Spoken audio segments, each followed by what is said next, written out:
welcome back to Social Club. A little bit of news from last week that we didn't really get a chance to cover, so we're going to talk about it now and then blow it up into a wider sense. Focus a little bit on Man United. The CEO of Adidas came out, and I'll give you the exact quote. He told a German newspaper, which I can't pronounce, business with Man United is going very well. We sell more shirts than expected. We are satisfied, even if the current playing style of Man United is not exactly what we wanted to see. I'm devastated you never did it in the accent. Yeah. And you will remain devastated.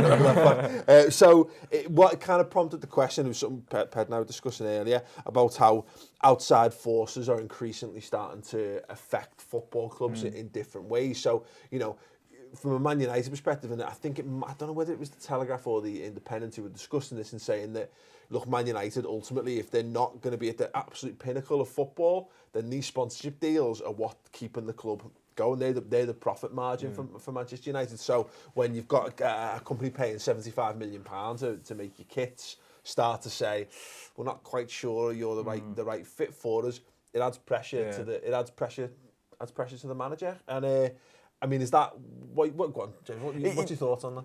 From the first thing it says to me is that, can you imagine Ed Woodward like reading that quote? That takes away from the Man United brand essentially straight away, and that's basically what Man United have done over the past 20 years. That's essentially what they've built up. Yeah. So if that happens, and someone says that, who's obviously pumped a lot of money into Man United, Ed Woodward's sitting there like, oh bloody hell, like.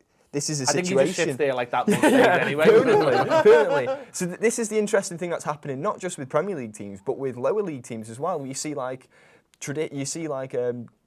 corporate life going into like lower league teams. Like I know Oldham Athletic, for one, their stadium's been renamed to like the Sports Direct Arena. Yeah. That's unheard of in these type of days. I believe Flamengo Land have a nightmare call over Steve Bruce's style. Every time they see a picture of him when he's off a beach and that, Flamengo Land are on the phone. When at the bifters, like. Yeah, but it's right though, isn't it? Because you said it's all over the place in terms of that, and there's a certain style of football and Brandon, you know, particularly with Man United. That I mean, I think it might even, I don't know if he's got it, the special club not only has a rich history but also a reputation for success and the unexpected. You know, you buy into a brand and you buy into an ethos and this and that, and if they don't deliver on that, I'm not saying Adidas are going to pick the team and that this is not Nike and Brazil. You know what I mean? But it's you know, it's one of those things where there will doubtless be pressure on that because, you know, these are the guys paying the big bucks to be there, and all of a sudden there's been a knock on the manager's door going, well, listen, mate, you know, you need to start living up to what's demanded of this football club. It's like Mario Götze when he signed for Bayern Munich. He was wearing a Nike shirt, and he was like wearing a Nike shirt with the Bayern Munich top. And Bayern Munich is sponsored by Adidas, obviously, and there was a massive like political, like kind of pseudo-political like debate onto that. And it's crazy to think how like far football's gone from just playing a game in the park when you're like whatever age to this massive, massive industry where players are getting lambasted, clubs are getting repercussions because of it, and it's just crazy to think how it's going, really. Yeah, it's like Robbie can't wear anything other than his own brand. Yeah, sponsored by. Sponsorships. I went to like all the Puma launches and that because they took over from Nike at Arsenal, and they invest a lot of money into Arsenal, and I suppose, you know, I mean, it must have some sort of influence, these sponsors, on the team. Well, you had a great example of it. You know, look at the tours in the summer. Yeah. You've got to go over there because you've got to fulfil your contractual obligations. I mean, this is nothing compared to if you think about Chelsea. I mean, everyone points the finger at that pre-season tour. They had to go to the Far East, then they went to America. I think they were both contract obliged tours, whether it be the sponsor or Adidas as well. And people said, well, that because of that tour, the players weren't fit.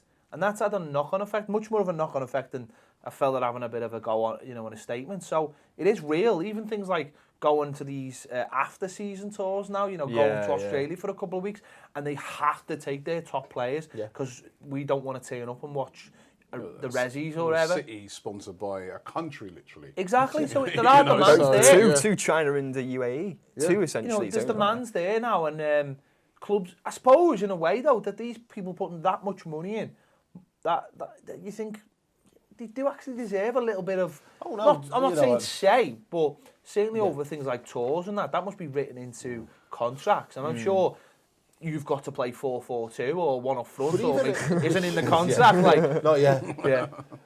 Not yet. Who You've knows? got to play Tim Howard. Tim Howard does not play. Maybe that's why. Maybe everything getting bought out by Americans and Tim Howard has to play. Maybe that's it. You've solved it. You've Some solved reason it. to come, so the kids can Man get into United it, should like. be sponsored by Slumberlander, isn't it, or something? The way the boring, the boring style that they're playing at the moment, or maybe Technique Tea. Man United Tea. sponsored by Dreams.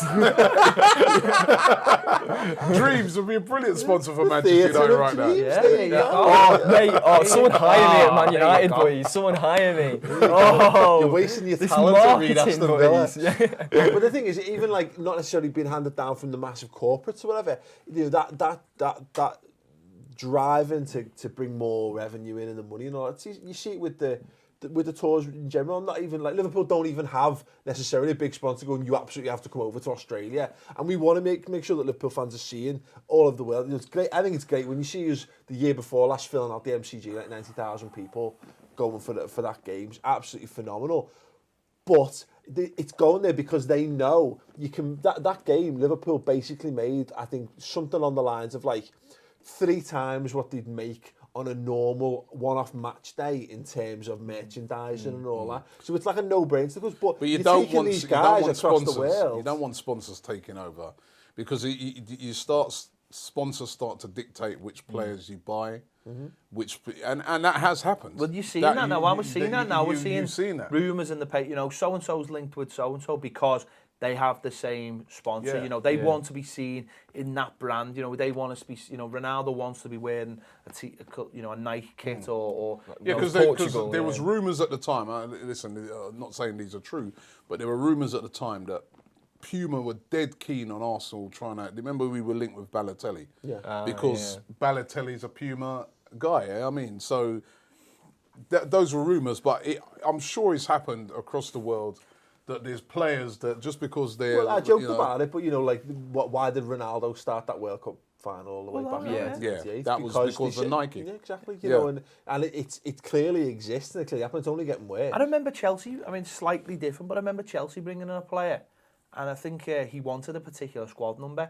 And you know, again, it's all about branding and I think they give him the squad number, and the player was wearing that squad number. I think it might have been Gallus. They got rid of him because it was like this argument over the squad number. No, he must have that squad number, and they got rid of the player. It's all about branding. It's all about, you know, if anyone's going to bring like Messi, he'd have to wear the number 10. It's all part of his branding. These things now are just sinking into the game. You know, it's becoming more and more prevalent. So.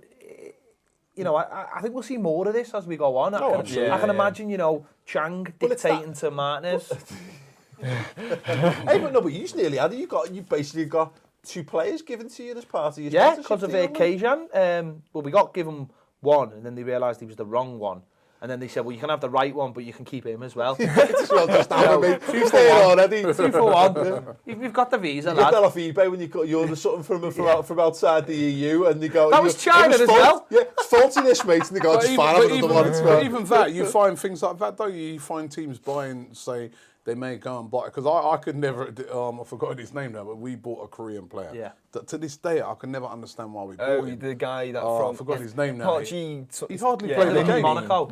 Yeah, that's right. And he hardly played a game. And there was a lot of fans saying, did we just buy him because we're trying to burst into the Eastern market? You know what I mean? And there is a lot of that goes on. Players bought because of particular markets that teams are looking to get into. Well, I think we should look at the North Korean market. I think because it's boss. Because you could have him, and every week they could just tell their people that he scored a hat-trick, and no one else would know any different. That's like the perfect signing. Oh my God, you could be the actual People's Club.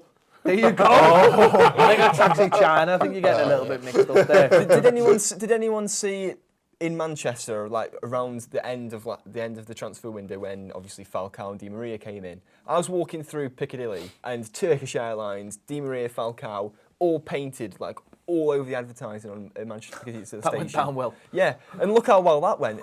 Like when I saw that, I kind of something clicked in my head. Then it's like, this isn't all it's made up to be, and Di Maria's at PSG and Falcao's like, you know, in a caravan somewhere for all we know. I've no idea. What's he doing? That's the next episode of Sherlock right there. Yeah. But it's been all down the years, isn't it? Because you remember, like, Hidetoshi Nakata, like a Japanese player. He was the biggest player in Japan by an absolute man. He was playing for, was it like Fiorentina or something? He was playing in Italy at the time. And he was constantly being linked with him. But he used to sell so many shirts, it was ridiculous. I think he ended up at Bolton toward the end of his career. You know what I mean? Like nobody, no one in the Premier League would take a punt on because he clearly didn't think he was good enough. But there were plenty of clubs who would just, it was worth having a go because you'd pay for it. David Beckham, when he signed for Real Madrid, they reckoned the shirt sales and the tour when he went to the Far East paid the yearly wages for Zidane, Raul, Roberto Carlos. And they all said that we got a decent player, but we got all these wages paid. Also with Real Madrid, it's actually quite common knowledge that part of the contract to sign for Real Madrid, to sign for such a great club, is they take 50% of any sponsorship on the side. So then that kind of like that just boosts up the club's bank balance even more. Yeah. So that's Adidas connection. And they're owned by Adidas. Yeah. It's come full circle. We're through the looking glass here. We've figured it out, boys. We've done it. Yeah, there you go. So let's do thoughts on it. But what did he have anything to do with JFK? I'm just putting it out there. Do you think they had anything to do with JFK? That's what the comments are. Harvey Oswald was seen running away in a pair of Sambas. Yeah, absolutely. So yeah, let us know thoughts on the assassination of John F. Kennedy in the comments below. Yeah, always interested in your thoughts. Give this video a thumbs up. You know, how do you feel about it? Do you think we're being basically old and miserable? Is football better this way? Let us know in the comments below. Still to come, we're going to be discussing Liverpool versus Arsenal happening midweek. Big game. And also we're going to be discussing Micah Richards taking a few F-bombs and handing a few back with the Aston Villa fans. So tune in for that. Subscribe, like, etc., and we'll see you there.